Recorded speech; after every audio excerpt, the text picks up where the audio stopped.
Hey guys, this is Kicking It with With Lupus. Lupus. So we'll work on that, okay? My name's Suzanne, and this beautiful woman next to me is my wife. Hi, I'm Nellis. So Nellis and I are making an introduction video to my new blog, Kicking It with Lupus. Real quick, just want to say hello, let you all know who I am, what my life was like before lupus, during my diagnostic period. Is that how you'd say I that? have no idea. That sounds right. And then afterwards, and finding that new normal that I think every lupus patient has to find. So, to begin with, pre-lupus, my wife and I, we camped, we played sports together, we did. We were very, very active, outdoorsy people who loved to hike, bike, camp, Snowshoe. hang glide, whatever it was, we were always active. We built an igloo in negative 40-degree weather, and that was just for fun. I mean, we wanted to sleep in it. So we did crazy things like that.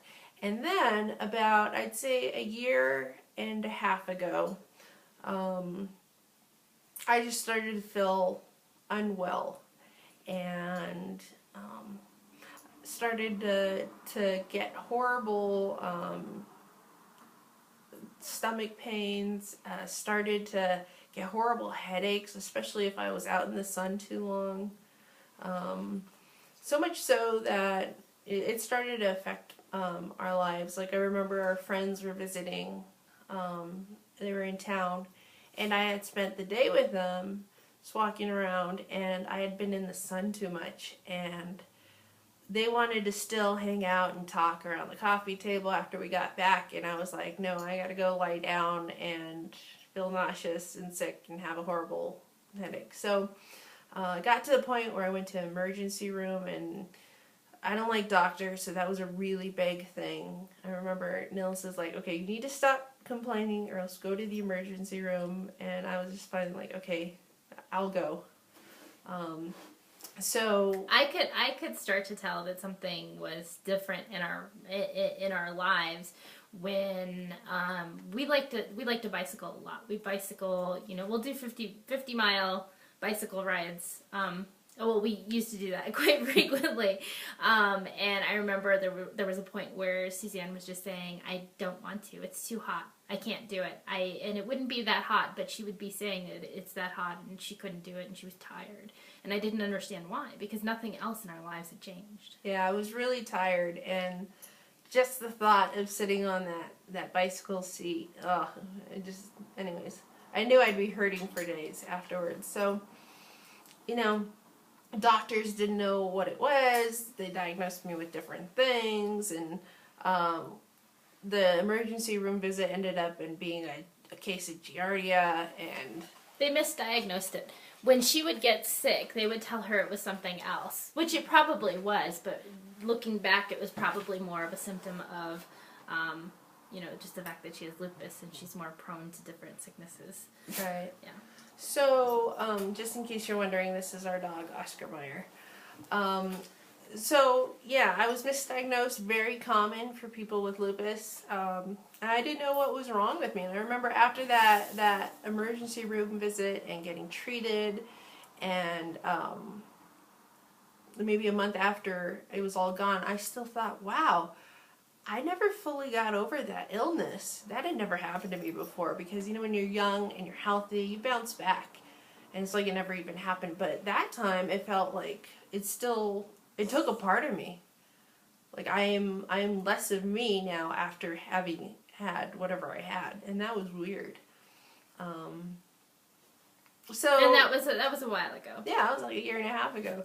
Anyways, I kept having these aches and pains, and I thought, well, as you get older, and we're only in our early 30s, but I thought, okay, if someone who's played sports as much as I have, and physical, full contact sports, you get arthritis. I just thought, that's what it is. I went and saw chiropractors, got pain shots.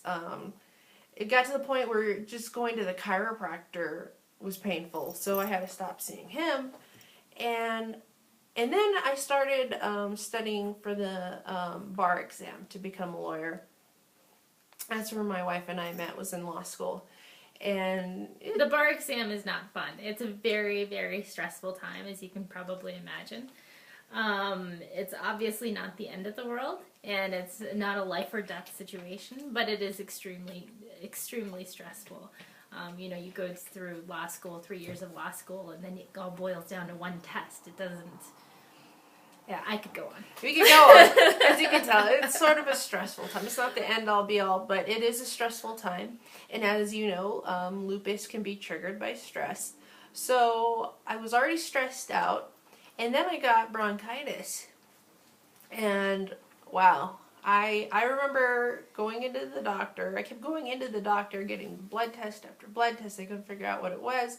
And I remember this one time I went in during the middle of my bronchitis. I said, "Doc, I feel like my whole entire body hurts. I've been in a car accident, and if this is the way my life is going to be, I can't do this." I flat out told him I can't live like this. And so that was the doctor that recommended the lupus test. Well, so you know how we can't diagnose lupus just with one single test. I did one test and red flags popped up, and I did another blood test and some more flags. Then while that's all happening, I'm getting more and more symptoms associated with lupus. So my doctor has said, "Okay, we're pretty sure you have lupus." Well, for me, it was like a breath of fresh air. It's like, okay, now I know what I have. Now I know how to treat it. And I was relieved at first, you know. And she was also in a really bad flare, and that's one of the reasons why they knew what it was, and it was horrible. It was really, really bad. I remember being terrified that I was going to lose her any day. Suzanne has a very severe form of lupus, and I couldn't even touch her, like physically. I couldn't touch her without her crying. And it was just horrible. I felt very helpless. But that was kind of our first month of learning that she had lupus, is that she was in the middle of this flare, and they were giving her medications to try, you know, they were giving her pain pills, and then they were giving her medications. But as you know, the two, you know, if you're watching this vlog, chances are that you know that the two biggest things that are horrible for lupus are stress and sunlight. And she was studying for the bar exam. I was studying and I was sick, and anyways, so I was relieved when I got diagnosed. My family and friends, not so much. Unfortunately, lupus, I have a history of lupus in my family, and let's just say it hasn't been kind.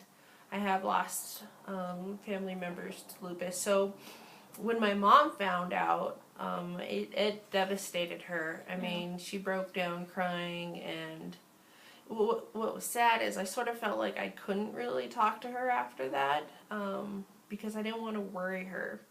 And so after I got diagnosed, I sort of felt like I started to feel insulated. But as time has gone on, my wife and I have been able to communicate better, and it's a process. It's a process. And she's going to make a video for you about how to be... just for you! How to be a good support system for somebody with lupus, and how to find support for her, because you know, when you're taking care of somebody with a chronic illness, it takes a lot out of you. So she has a support system, she's my support system, there's a lot of support going on. Yeah, so you know, after I got diagnosed, I'm sorry, did you have something? Oh no, go ahead. So after I got diagnosed, I lost a ton of weight. It was bad. She was a bag of bones. It was horrible. It was like survival mode. We had to make me eat because all the pills I was taking needed food in my belly. Otherwise, I'd just throw them up. So I forced myself to eat 3 crackers. I'd fall asleep, force myself to go to the bathroom and come back, fall asleep, eat some more crackers, take more pills. That was my life. And it was really sad and depressing. But I was... Getting out of the house was not an option. It was not an option. Getting out of the bedroom was iffy. Iffy, yeah. I wouldn't even say an option. And, yeah, so... Well, you know, you get over that stage. Or at least I did. we changed up some of my medicines, and to be honest, we're still changing up some of my medicines. And likely will for the next year. Yeah. It's a process, you know. I get different symptoms. Different syndromes are popping up, and yeah. So you need to find a good doctor you can communicate with, and it's going to be a process. But hopefully you'll get there. It gets better. Yeah. I promise you, it gets better. And everyone says that, and you go, yeah, but you don't know. We know. We promise you, it gets better. It honestly does.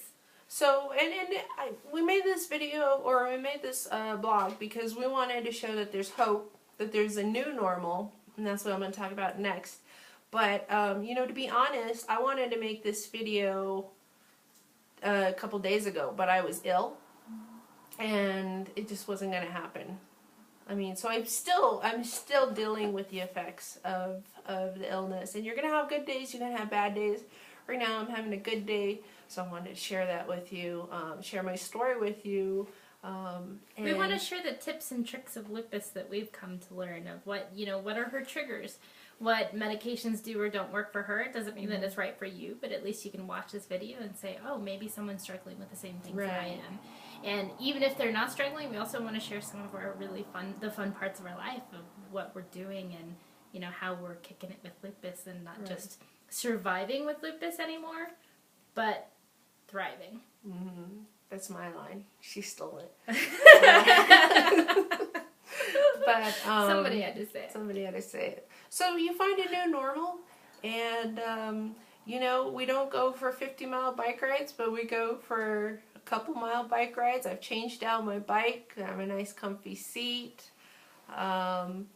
We don't go camping right now, but we're starting to build up new equipment. For instance, raised cots, because I can't get up and down off the floor as easily as I used to. We're working in that direction. Yeah, we're being working able towards to it. have, you know, our new normal lifestyle, whatever that's going to be. Yeah. Preparing ourselves for that. Yeah, so, you know, I sleep more, and I enjoy the little things more, like being able to walk up and down the stairs without a cane. So your life changes. It is going to change. Honestly, it's going to change. But you have to have an attitude of just being grateful and thankful for going along with the ride, and find yourself somebody who can support you, and you'll be okay.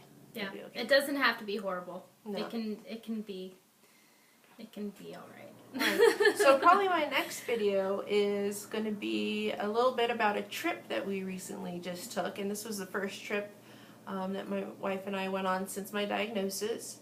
And I tell you, it's a lot different planning for a trip when you have a chronic illness than it is when you don't. Because usually I'd be looking at where do we go ziplining and skydiving, and this time I was looking at where is the nearest clinic, and will my insurance cover me? And will they speak in a English? Foreign country, yeah. So it's different. It's a new normal. So I hope you stay tuned. But it's possible. It's possible. Hope you stay tuned. We're going to have lots of fun videos just explaining how our life is now. And yeah, stay tuned, and we hope you enjoyed this video. Bye. See ya.